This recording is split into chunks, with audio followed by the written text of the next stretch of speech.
দেবী মন্দিরে ত্রিপুল হাতে কুসুম, প্রাণপণ ঝাঁপ আয়ুষের। শেষ পর্যন্ত রক্ষা পেলেন কি দেবী মা? ভিডিওটি শুরুতেই একটি লাইক দিয়ে দিন। পুজোর শান্ত পরিবেশ মুহূর্তেই রণক্ষেত্রে পরিণত। ধূপ ধুনোর সুবাস ভেঙে মন্দিরে হানা দেয় সন্ত্রাসীরা। টার্গেট একটাই, পরিবারের শ্রদ্ধেয় মাতৃমূর্তি।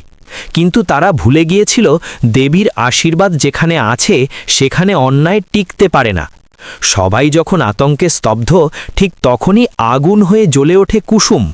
হাতে ত্রিশূল, চোখে অদম্য দৃঢ়তা। দেবীর সামনে অন্যায় বরদাস্ত করবে না সে। ভক্তি আর সাহস একসাথে মিললে কতটা ভয়ঙ্কর রূপ নিতে পারে তারই বিস্ফোরক প্রমাণ এই পর্ব।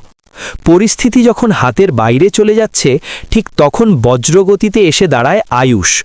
শুরু হয় রুদ্ধশ্বাস লড়াই।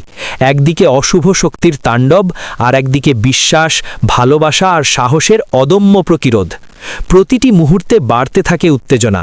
নিঃশ্বাস আটকে যাবে আপনারও। শেষ পর্যন্ত কি নিরাপদ থাকবেন দেবীমা? কুসুম ও আয়ুষ কি পারবে এই ভয়ঙ্কর চক্রান্ত ভেস্তে দিতে, নাকি অপেক্ষা করছে আরও বড় কোনো বিস্ফোরণ? এমন টান টান আগাম আপডেট, চমকপ্রদ বিশ্লেষণ আর এক্সক্লুসিভ রিভিউ পেতে এখনই আমাদের চ্যানেলটি সাবস্ক্রাইব করুন।